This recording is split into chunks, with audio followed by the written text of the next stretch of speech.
Good afternoon. Welcome to ISTV English News. I'm Surpla Kangabam. In the top stories we have: peace accord signed between Centre and NSCN-IM will not hurt Northeast people's sentiments, says Union Minister of State for Home Kiren Rijiju. And 48-hour general strike called by JCILPS students wing disrupts normal life. The news in detail. Union Minister of State for Home Kiren Rijiju today said that the peace accord signed between the Government of India and the NSCN-IM on August 3 will not disturb the people of Northeast, including Manipur. The minister said this at a briefing meeting with media person at the VIP lobby of Imphal Airport. The signing of the peace accord between the Government of India and the NSCN-IM was just a first step to build confidence to bring peace in the Northeast.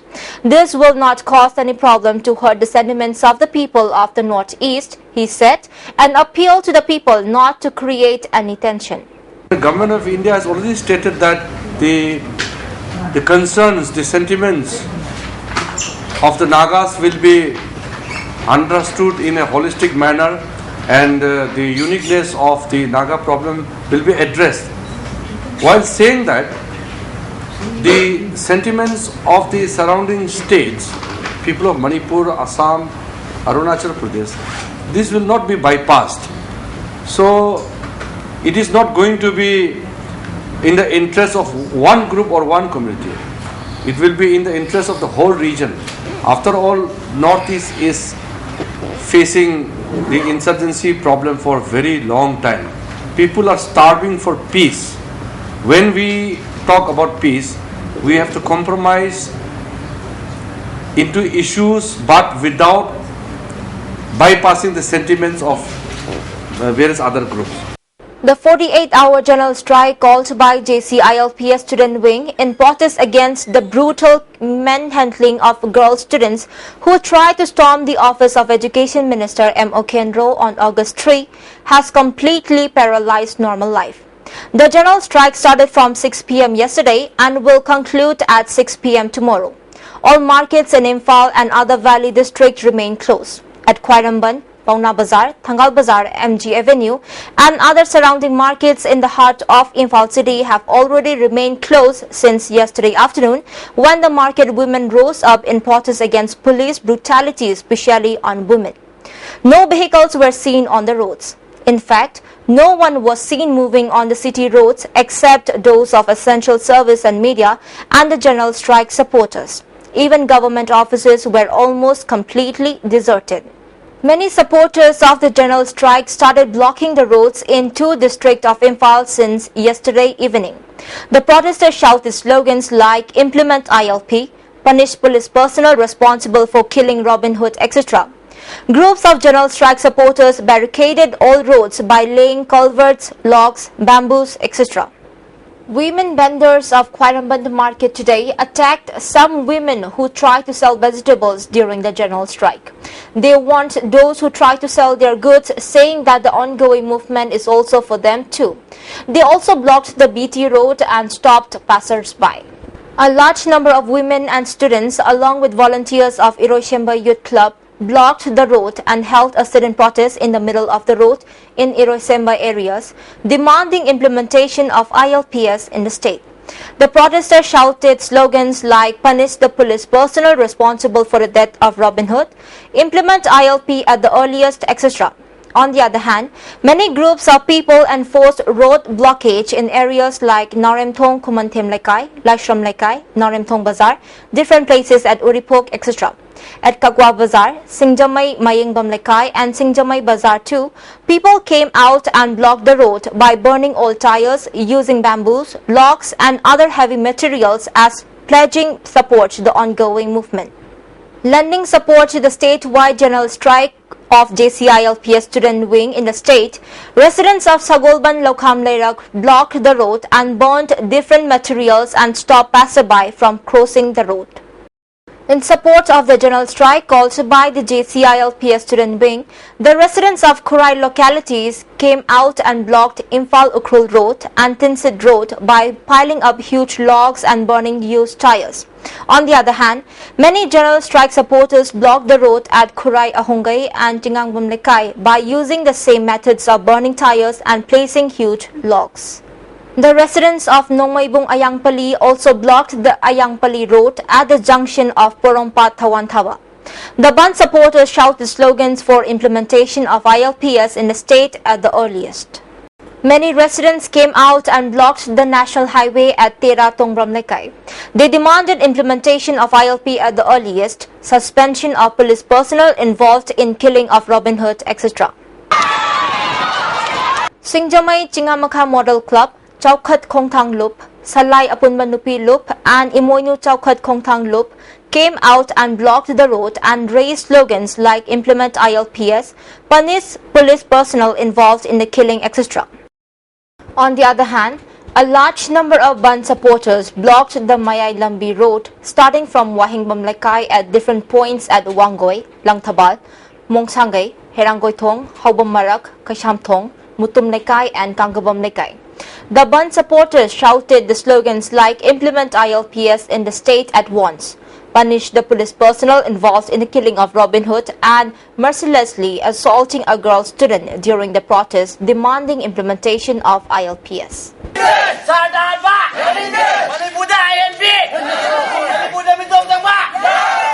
While the Joint Students' Union of 8 higher secondary schools stormed the education office at Secretariat to submit books on the demand for delivering justice to Robin Hood or else they will not study anymore, some police personnel beat up the students, including girl students, mercilessly in an uncultured manner like kicking, pulling their hairs and even tearing their clothes.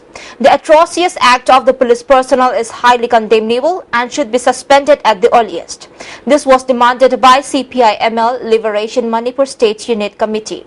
The party also said if the police personnel responsible for the inhuman act cannot be suspended, the Home Minister must resign on moral ground. They condemned the alleged insensitive attitude of Chief Minister and asked what kind of government is prevailing in Manipur. The party asked if they would be able to bear the pains if the very incident happens to the daughters and sisters of Chief Minister, ministers, MLAs and police officers. And moving on to some national and international news. Congress Chief Sonia Gandhi said this morning that she is not aware of any proposal from the government to end the standoff over the suspension of 25 lawmakers from her party. The Congress protest, she said, would continue. An aggressive Congress boycotted Lok Sabha proceedings for a second day today and disrupted the Rajya Sabha, forcing an early adjournment over the 5-day suspension of the MPs by Lok Sabha Speaker Sumitra Mahajan. The party also held protests in the parliament premises and in different cities. Also seen sloganeering where former Prime Minister Manmohan Singh and Mistress Gandhi, who had said the suspension is the mother of democracy. There has been speculation that Ms. Mahajan could revoke the 5-day suspension she ordered on Monday, with the government's floor managers reportedly discussing how to de-escalate matters with only 8 working days of the monsoon session remaining. The government needs to push the Goods and Services Tax or GST bill that will give effect to a major reform. 2/3 of each house must pass the GST bill and the government needs the Congress support in the Rajya Sabha. Opposition parties like the Samajwadi Party, Rashtriya Janata Dal and Nationalist Congress Party today raised slogans demanding that the Speaker withdraw her suspension order and then walked out of the Lok Sabha. The suspension has built new opposition unity, with 9 parties boycotting or walking out of the Lok Sabha on Tuesday to show solidarity with the Congress. Parties like the Biju Janata Dal and Trinamool Congress too have asked Ms. Mahajan to reconsider her order. Some BJP allies like the Akali Dal have also said that the Speaker's punishment is excessive. A terrorist has reportedly taken 3 people hostage near Narsu area of Udhampur in Jammu and Kashmir following an attack on BSF convoy, killing at least 2 personnel and injuring 8 others. A terrorist was also killed in the gun battle. The area was cordoned off as search teams launched combing operation to trace a terrorist who escaped towards nearby forest and reportedly took 3 people hostage. Meanwhile, sources said that the Union Home Ministry had issued an advisory to Jammu and Kashmir police warning them of a likely attack. The advisory had said that the patch between Banzal and Jammu is vulnerable. Earlier on Wednesday, the terrorists targeted a BSF convoy on Jammu-Srinagar highway in Narsu area of Udhampur in Jammu and Kashmir, injuring at least 3 Jawans. The terror attack on the BSF convoy came soon after a batch of Amarnath pilgrims had passed the spot. In a major tragedy in the intervening night of Tuesday and Wednesday, Varanasi Kamayani Express and Rajendra Nagar Patna Mumbai LTT Janata Express got derailed while they were crossing a bridge on the Machak River almost simultaneously. The bridge, which is between Kirkia and Hada station, was apparently damaged following heavy rains leading to the tragedy. At least 28 people have died and 40 are injured after 2 passenger trains derailed within minutes of each other while crossing flooded tracks in Madhya Pradesh late on Tuesday night. More than 25 are missing, say sources. Minutes later, an engine and 4 coaches of the Janata Express going to Mumbai from Jabalpur derailed. Among those who have died are 10 women and 5 children, the Madhya Pradesh government said. Indian Space Research Organization launched 9 nano-micro satellites for United States during 2015-16 timeframe. This is the first time that ISRO is launching US satellites. As on date, Antrix Corporation Limited, the commercial arm of ISRO, has signed agreement to launch about 9 nano-micro US satellites during 2015-16 timeframe, ISRO Director Public Relations Devi Prasad Karnik said. So far, 45 satellites belonging to international customers from 19 countries have been launched successfully by ISRO satellite launch vehicles. Meanwhile, Dr. K. Sivan, Director of Vikram Sarabhai Space Center, Tiruvananthapuram, said that the first reusable launch vehicles technology demonstration would be held during the end of this year. And before we wind up, the top stories once again. Peace accord signed between Centre and NSC and IM will not hurt Northeast people's sentiments, says Union Minister of State for Home Kiren Rijiju. And 48-hour general strike called by JCILPS students wing disrupt normal life. Thank you so much for joining me.